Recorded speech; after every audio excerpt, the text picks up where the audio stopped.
China के 2 professor ने Xi Jinping को सत्ता से हटाने की मांग की है। चाइना के अंदर तकरीबन 10,000 स्टूडेंट्स को चाइनीज पीएलए आर्मी ने मौत के घाट उतार दिया था। चाइना के अंदर माना जाता है कि घर एक बहुत इंपॉर्टेंट एसेट माना जाता है।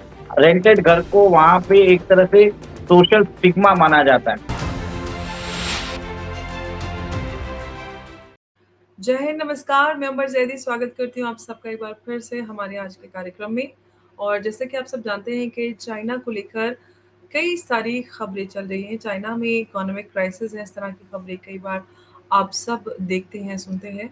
और चाइना में इकोनॉमिक क्राइसिस क्यों आया, ये भी आप सब जानते हैं कि रियल एस्टेट क्राइसिस किस तरह से रियल एस्टेट क्राइसिस की शुरुआत हुई, जिसके चलते बैंकिंग क्राइसिस और बैंकिंग क्राइसिस के बाद अब पॉलिटिकल क्राइसिस भी चाइना में नज़र आ रहा है। चाइना के 2 प्रोफेसर ने शी जिनपिंग को सत्ता से हटाने की मांग की है।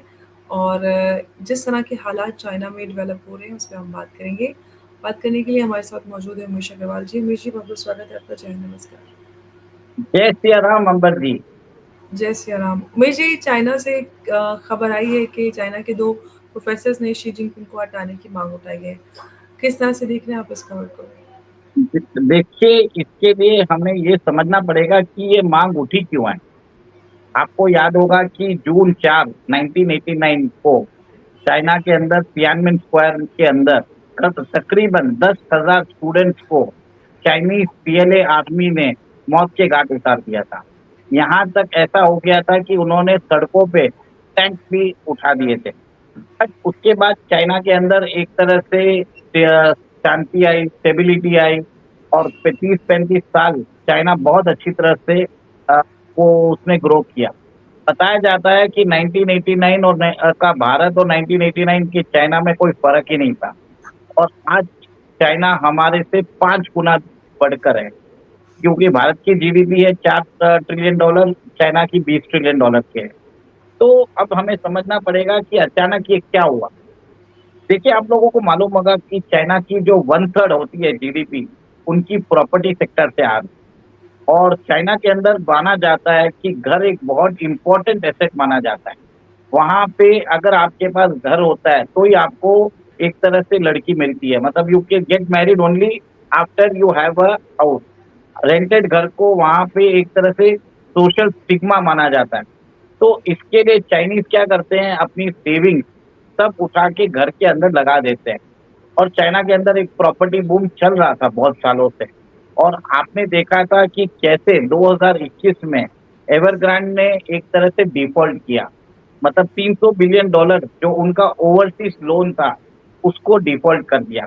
उसके बाद चाइना में वेव ऑफ बैंक्रप्सीज आई। जैसे उनकी बड़ी कंपनीज है, कंट्री गार्डन, पेंटेशिया, वांके ग्रुप, उन सब ने अपने लोन पे डिफॉल्ट करना चालू कर दिया, जिसके कारण लोगों ने मॉर्गेज देना बंद कर दिया।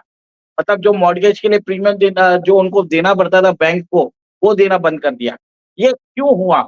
ये सबसे बड़ी बात है। ये क्या हुआ था कि चाइना के अंदर जो बड़ी-बड़ी कंपनी है, वो सिर्फ़ लोगों से एडवांस ले रही थी। वो सिर्फ़ बैंक से लोन पास करा रही थी। बट एक्चुअल में काम हो नहीं रहा था। इसके कारण चाइना के अंदर एक बहुत बड़ा प्रॉपर्टी मतलब एक बहुत बड़ा क्राइसिस हो चुका है। अंबर जी, आप ये देखिए, ये जो बड़ी रियल एस्टेट कंपनी है, ये चाइनीज के बैंकों को $5.3 ट्रिलियन देने की बात है। भारत की इकोनॉमी की साइज है 4 ट्रिलियन।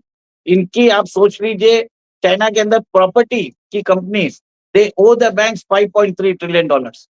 जो प्रॉपर्टीज अंडर कंस्ट्रक्शन है, इट इज अराउंड $13 ट्रिलियन। मतलब काम चालू होके बीच में छोड़ दिया है। और आपको मालूम होगा कि चाइना के अंदर कम से कम 51 गोस्ट टाउन्स है। मतलब गोस्ट टाउन एक शब्द समझ लीजिए, एक बहुत बड़ी सिटी गुड़गांव जैसी होगी। उधर सब लोग बिल्डिंगें बनी होगी, पार्क्स बने होंगे, पर कोई रहता नहीं है। It is not occupied. तो इसके कारण वहां पे एक तरह से डेवलपमेंट जो होना था, जो चाइना ने सोचा था, वो हो नहीं पाया। आज की डेट में चाइना के अंदर 60 मिलियन, 6 करोड़ घर आजकल अभी तक अनऑक्यूपाइड है। आप सोचिए, इतना बड़ा प्रॉब्लम हो गया। अब लोगों ने क्या किया, 2-3 साल पहले उन्होंने देखा कि हमारे को घर तो मिल नहीं रहा है। बड़ी बड़ी कंपनियों ने बीच में प्रोजेक्ट छोड़ के रख दिया है। और बैंक्स उनसे ईएमआई माँगते हैं, तो बहुत सारे प्रोजेक्ट्स में कम से कम 300 प्रोजेक्ट्स में, जो बहुत बड़े प्रोजेक्ट होते हैं, उसमें जितने भी जिन्होंने घर लोन पे लिया है, उन्होंने अपने मॉर्टगेजेस देने बंद कर दिए। मॉर्टगेजेस देने के बाद चाइना के अंदर एक तरह से एक मूवमेंट हुआ, तो चाइनीज़ गवर्नमेंट एक तरह से घबरा गया, उसके बाद वो हरकत में आया और उसने एक तरह से रियल एस्टेट कंपनीज़ को बोला कि आप प्रोजेक्ट्स को कंप्लीट करिए। देखिए, चाइना के अंदर क्या हो रहा है, पिछले 16 महीने से प्रॉपर्टी के प्राइसेस लगातार गिरते जा रहे हैं। कुछ सिटी में बोला जा रहा है कि प्राइसेस 50% हो चुका है। कुछ सिटी में 20 से 30% गिर चुका है। तो यहाँ पे एक बहुत बड़ा प्रॉब्लम्स आ चुका है क्योंकि लोगों ने ईएमआई दे दिया है। अभी आप समझ लीजिए मैंने घर इधर समझ लीजिए $100,000 का ले लिया है। आज अगर मैं लेने जाऊँ वो घर तो $50,000 में मिल रहा है। तो सोचिए 2 साल पहले जिसने $1,00,000 में वो घर लिया है, उसने तो उसी हिसाब से ईएमआई ले लिया होगा, अपनी सेविंग्स डाल दी है। तो लोग डिफ़ॉल्ट कर रहे हैं, ये एक बहुत बड़ा प्रॉब्लम हो गया है। अब चाइना के अंदर ऐसा सिचुएशन आ गया है कि लोग घर नहीं लेना चाहते। लोग बोलते हैं अगर हम न घर नहीं लेंगे, उससे हम फ्री हो चुके हैं। और आप ये देखिए ना कि अगर आप मॉर्टगेजेस नहीं भरोगे तो क्या होगा? बैंक्स के ऊपर प्रॉब्लम आएगा। बैंक्स के ऊपर प्रॉब्लम आएगा तो चाइना के अंदर कम से कम 3,700 बैंक हैं, जिसके अंदर बताया जाता है कि उनका total deposit is around $7.8 trillion और एक चाइना का अंदर सबसे बड़ा बैंक है पीपल्स बैंक ऑफ चाइना। उन्होंने बोल दिया है कि बैंक्स को कि आप विथड्रॉ नहीं कर सकते। लोग क्या चाहते हैं, उनको अभी बैंकिंग व्यवस्था पे विश्वास नहीं है। वहाँ पे वो पैसा बैंक में नहीं रखना चाहते। वो विथड्रॉ करते हैं तो बैंक ऑफ चाइना उनको विथड्रॉ करने नहीं दे रहा है। ऐसी स्थिति हो गई थी एक जगह कि चाइनीज़ बैंक्स को टैंक्स बन मँगाने पड़े। बाहर उनको सिक्योरिटी गार्ड रखनी पड़ी। तो एक तरह से आप देखिए चाइना के अंदर लोग परेशान हो चुके हैं क्योंकि कोविड वायरस जो चाइना का खुद का बनाया हुआ वायरस था, उसके बाद चाइना ने ज़ीरो कोविड पॉलिसी अपनाया जिसके कारण आपको मालूम है अगर बहुत बड़ी एरिया होती है उसमें एक को भी अगर कोविड हो जाता है तो पूरी कॉलोनी को 15-20 दिन बंद कर देते थे। इसके कारण चाइना के अंदर प्रोडक्शन कम हुआ, उनकी सप्लाई चेन बैठी नहीं।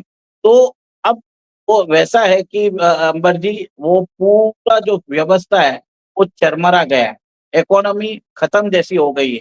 देखिए 2023 और 24 में चाइना में थोड़ी बहुत रिकवरी ज़रूर आई, पर 2025 में अब जैसे ही टैरिफ और लगाया है, तो हमने जैसे बताया कि इकोनॉमिक अनरेस्ट चालू हो गया है, सोशल कियोस्क चालू हो गया है। जो बच्चे जिन्होंने कॉलेज पढ़ा है, उनको जॉब नहीं मिल रहा है, वहाँ पे डाइवोर्स रेट बढ़ गए हैं।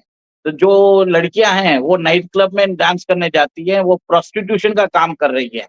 वहाँ पे बजट मील्स लोग ले रहे हैं, राइस तो खरीद ही नहीं रहे हैं, 30% डाउनफॉल हो चुका है। वहाँ के मार्केट्स बंद हो गए हैं। शंघाई जैसी सिटी में जिसकी पॉपुलेशन 2.6 करोड़ थी, आज 2 करोड़ के आस-पास हो गई है। घर कोई लेने को तैयार नहीं है। और अभी जो कैंटन फेयर हुआ था, कैंटन फेयर में बताया जाता है कि बहुत जगह से वेस्ट से कोई भी कस्टमर ही नहीं आया और यहाँ पे चाइना के अंदर मैसिव लेबर अनरेस्ट हो गया है। पीसीबी के अंदर प्रॉब्लम चालू हो गया है। ऐसा है कि शी जिनपिंग ने बहुत सारे मिलिट्री जनरल्स को हटाया है। उसने सीसीबी के लोगों को जो कभी हुआ नहीं है, उनको अदला-बदली की है। तो आप ये देखिए कि एक तरह से चाइना के अंदर विद्रोह चालू हो गया है। हमने 2-3 साल पहले भी देखा था, शी का रेज़िग्नेशन के लिए वहाँ पे ऑनलाइन में कुछ ना कुछ कैंपेन चला भी था। पर चाइना ने ये सारा चीज़ इसको दबा दिया। क्यों दबा दिया? क्योंकि चाइना के अंदर जो उनका इंटरनल सिक्योरिटी बजट है, जिसके कारण वो सर्वेलेंस रखता है अपने सिटिज़न्स पे, उसका बजट है $300 बिलियन। हमारा पूरा defence budget is $75 billion. China सिर्फ़ अपने सिटिज़न्स के सोशल प्रोफाइलिंग, वो क्या बातचीत करते हैं, वो कैसा एक्सप्रेशन देते हैं, सबको रिकॉर्ड करता है। उसके हिसाब से उनको पॉइंट्स देता है। उसको मेंटेन करने के लिए उसने $300 बिलियन एवरी ईयर वो खर्चा करता है। तो अब सोचिए वहाँ पे अब कुछ 1-2 प्रोफ़ेसर्स हैं उन्होंने एक तरह से बोला है कि चाइनीज़ यूथ को आपको अभी शी जिनपिंग को हटाना ज़रूरी है। अगर आपने नहीं हटाया, तो आपका फ्यूचर खराब हो जाएगा। अभी शी जिनपिंग ने क्या किया अपने आप को 2027 तक उसने अपने आप को प्रेज़िडेंट ऑफ चाइना घोषित कर लिया। Secretary general of CCB general घोषित कर लिया, जो सुप्रीम कमांडर होता है आर्म फोर्सेस का वो भी घोषित कर लिया।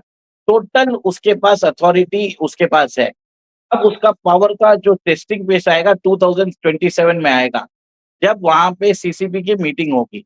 अब चाइना के लोगों को जॉब्स नहीं मिल रहे, उनके रेंटल्स, उनके जो ईएमआईज है, मॉर्गेजेस है, वो उसको पूरा नहीं कर पा रहे हैं। अगर आप 35 से 40 साल के हो जाते हो, तो आपको जॉब से निकाल दिया जाता है। और ऐसा है कि वहां पे लोग फुटपाथ पे रहने लगे हैं। एक तरह से इकोनॉमिक डाउनफॉल चालू हो गया है। और यूएस का जो टैरिफ वॉर है, वो चाइना को बहुत बुरी तरह से लग रहा है। आपको ये बता देता हूँ, चाइना ने $40 बिलियन के जो अमेरिकन इम्पोर्ट्स है, उसके ऊपर जो टैरिफ लगाई थी 125%, वो हटा दी है। अभी वो बोलता है कि चाइना ने बोल दिया कि जो अमेरिका की कंसर्न है फेंटेनिल के लिए, तो हम उसको भी एड्रेस करने के लिए तैयार हैं।